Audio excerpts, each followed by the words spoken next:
there's a lot of talk about sustainable products, green products. Even in Bhutan, you see products imported from Thailand, imported from India. They have a little green leaf on them. They say eco this and eco that. There's a strong focus on what goes into those products, and that's a good thing. So the first step that we can look at is what goes into our products. Is it made out of content that's recycled? Is it made out of content that's harmful to the environment? Is it toxic? If it has a forest product, is that cut from a new forest or is it cut from a sustainable plantation? I mean, even our toilet paper, we can actually think about how sustainable our toilet paper is. And that's not something that we're used to doing in the past. So one of the interesting things that I've seen over the past 10 years is very much a strong focus on what goes into products. On the production side, how much green stuff, what is going in there, where is that coming from? And that's really important. It's important to know what is going into our products and how that's being used. But the elephant in the room, the much bigger question is not what's going into the products, it's us. It's us, the ones who are consuming them. Because there's a reality that we cannot consume our way to a sustainable world. I can't buy more green stuff and then an electric car and then a recycled phone and this and that. That's not going to be sustainable. If everybody had electric cars, it still isn't going to be perfect because where are we going to get that much electricity? Where are we going to get that much metal, that much rubber, that much glass? So even though an electric car is good and it's better than a polluting car that's going around right now, it still isn't perfect. And that's the important thing when we consider this. We have to look at, if everybody in the world does what I'm doing, is that going to work? And when you were talking about the one planet living in this planetary boundaries, that's what we need to consider. And right now in Bhutan, we're really lucky. If everybody in the world lived like we do in Bhutan, we'd probably actually be doing pretty well. But the problem is that Bhutan's not going to stay where Bhutan is right now, because if everybody in the world lived like we live in Thimphu, it's probably not sustainable anymore. And if everybody in Bhutan does want to live like we live in Thimphu. And even if they're in rural areas, they have a television, and they can watch Bollywood films, and then they want to live not like we do in Thimphu, but like they do in Mumbai or in Delhi.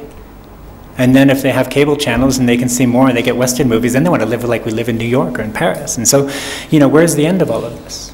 And this is what becomes really interesting in Bhutan, especially on a day-to-day, International Day of Happiness, is we can start thinking about, on this consumption side, yes, there's certain things that we need. We have to feed ourselves, we have to clothe ourselves, we have to do all of these things.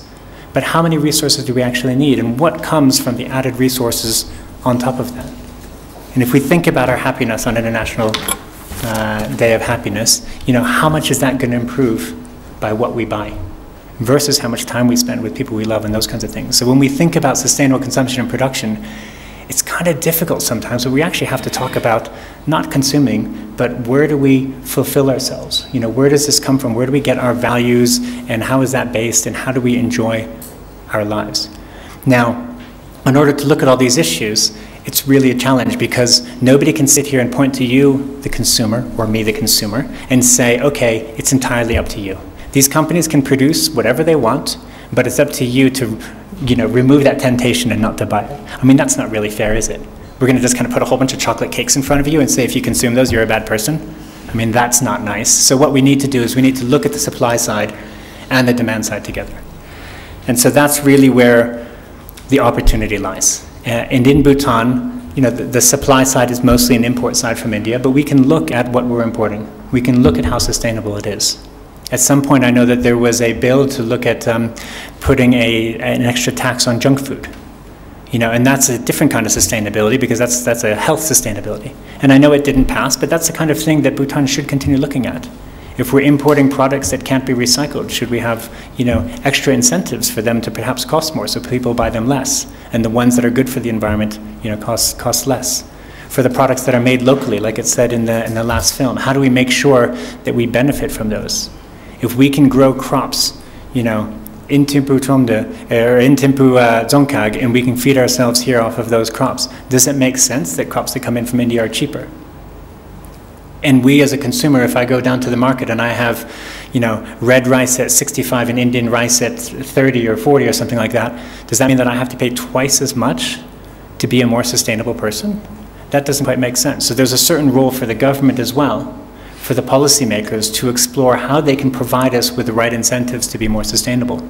And at the same time, we have our own incentives to look at the demand side, to think about what we're consuming and what that impact might be. And so that's kind of all I wanted to say. I didn't want to kind of go on too long, but I think that it's quite interesting how this relates on a global level, and how in a country as small as Bhutan, as isolated as Bhutan, it is an issue.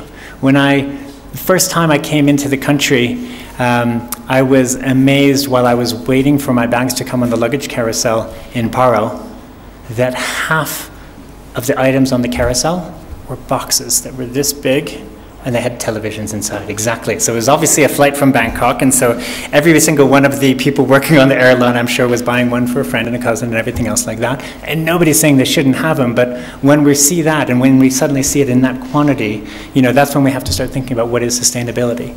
And the most dangerous thing about those flat screens is they don't just bring in an environmental impact for being a television, they bring in the aspiration for more consumption, because that's what television often teaches us. So being aware of, again, how all these pieces fit together ends up being very important.